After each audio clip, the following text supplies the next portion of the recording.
All right, let's talk about a feeling that so many people experience but just can't seem to put a name on. It's that struggle to really, truly connect. To feel like you're on the same page as everyone else in the room. We're going to get into why that happens and what's really going on just beneath the surface. So picture this. You're in a group, everybody's laughing and chatting away, but you just feel a little distant. It's almost like you can hear the music, but you can't quite catch the rhythm. You try to jump in, you try to add something, but your point either seems to fly right over everyone's head, or even worse, it just stops the conversation dead in its tracks. It's a really strange and isolating feeling, right? And that right there, that's what we're talking about. It's this feeling of otherness. And look, this isn't about being shy or antisocial or anything like that. It's this nagging, persistent sense that your internal world is just operating by a different set of rules than the one you're trying to navigate every day. And this isn't just some vague, fuzzy feeling. It actually comes from a very real, very specific gap in cognition, a difference between how you process the world and how a lot of other people do. It's a fundamental disconnect in what the conversation is even for. So let's break this disconnect down. It really boils down to a tale of two different kinds of conversations. One that's all about digging for depth, and another that's about the comfort of just skimming the surface. This lays it out perfectly.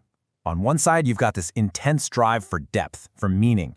For you, a conversation is a tool to understand the why behind things, to get to the core of an idea. But on the other side, a lot of conversations are really just social rituals. They're a way to connect through shared experiences and facts, the what. Now, neither one is right or wrong, but when these two approaches collide, it can feel like you're speaking completely different languages. This is so important to understand. This feeling isn't about arrogance or thinking you're better than anyone else. It's an actual hunger, both intellectually and emotionally. It's like being starved for a real, substantive meal and being served an endless buffet of tiny appetizers.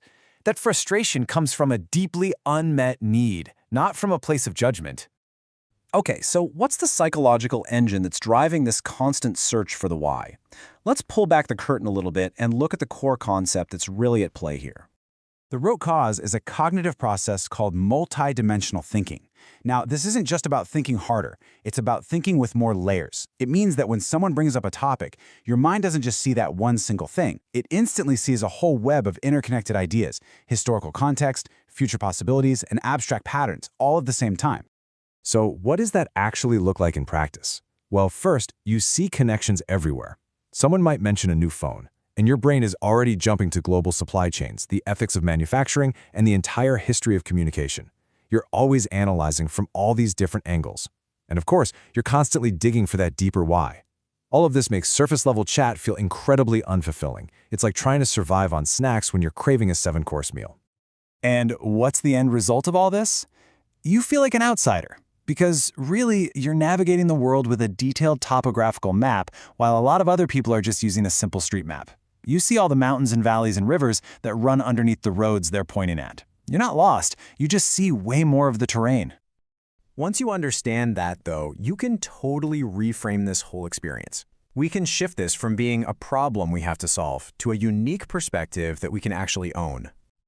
This might be the most important thing to take away from all of this. It has never, ever been about being better or worse or smarter or dumber. It's simply about being wired differently. Your brain is just optimized for a different kind of processing, one that happens to prioritize complexity and connection. I want you to just let that sink in for a second. Your mind isn't broken when it gets bored with small talk. It is actually succeeding at its main job, which is to seek out, to connect, and to understand the world on a much deeper, more meaningful level. This isn't a bug in your system, it's the core feature. So the real question isn't how do I fix myself so I can fit in? The real question is, how can I use this unique lens of mine to bring more depth, more color, and more meaning into my own little corner of the world? Your perspective isn't a burden, it's a gift. The first step isn't trying to change who you are. It's about finding the people and the conversations where your way of thinking isn't just tolerated, it's celebrated.